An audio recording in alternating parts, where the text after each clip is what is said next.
বৈষম্য বিরোধী ছাত্র আন্দোলনে নিহত শিক্ষার্থীদের হয়রানি ও সরকার ঘোষিত রাষ্ট্রীয় শোক প্রকাশের ঘটনাকে প্রত্যাখ্যান করে লাল কাপড় মুখে বেঁধে প্রতিবাদ র্যালি ও সংহতি সমাবেশ করেছেন রাজশাহী বিশ্ববিদ্যালয়ের নিপীড়ন বিরোধী শিক্ষকরা। আজ সকালে বিশ্ববিদ্যালয়ের শহীদ বুদ্ধিজীবী চত্বরের সামনে থেকে র্যালি বের করেন তারা। পরে বিশ্ববিদ্যালয়ের গুরুত্বপূর্ণ সড়ক প্রদক্ষিণ শেষে বিশ্ববিদ্যালয়ের প্রধান ফটকের সামনে সংক্ষিপ্ত সমাবেশে মিলিত হন। বিশ্ববিদ্যালয়ের আরবি বিভাগের অধ্যাপক ডক্টর ইফতেখারুল আলম মাসুদের সঞ্চালনায় পদার্থ বিজ্ঞান বিভাগের অধ্যাপক ডক্টর সালেহ হাসান নকিব বলেন, শিক্ষার্থীদের ন্যায়সঙ্গত আন্দোলনকে ভয়ঙ্কর এক জায়গায় নিয়ে গেছে সরকার। শিক্ষার্থীদের আন্দোলনকে যেভাবে মোকাবেলা করার প্রয়োজন সেভাবে করতে ব্যর্থ হয়েছেন তারা। এখনও শিক্ষার্থীদের উপর হয়রানি ও নির্যাতন চালানো হচ্ছে।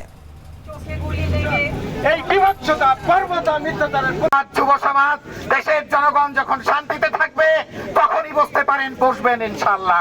ন্যায়সঙ্গত দাবি নিয়ে ছাত্রদের যে আন্দোলন ছিল সেটাকে যে ভয়ঙ্কর একটা চেহারায় নিয়ে যাওয়া হয়েছে, আমি মনে করি এর পেছনে দায়িত্ব প্রায় পুরোটাই সরকার।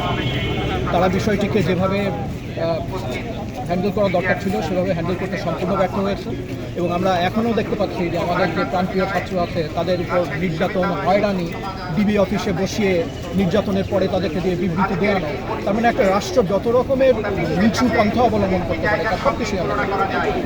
তো আমরা আসলে চাই এগুলো অবসান এবং যত এই আইন বহির্ভূত হত্যাকাণ্ড হয়েছে এবং যে নির্যাতন হয়েছে, যেই ধরনের প্রহসনের ঘটনা ঘটেছে সেগুলোর আমরা সুষ্ঠু বিচার চাই।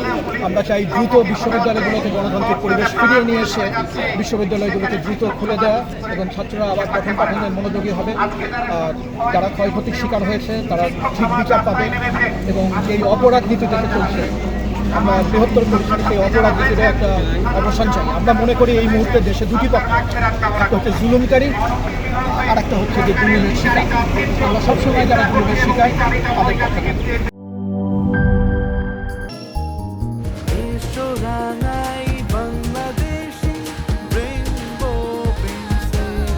রেইনবো পেইন্টস, ছড়াও জীবনের রং।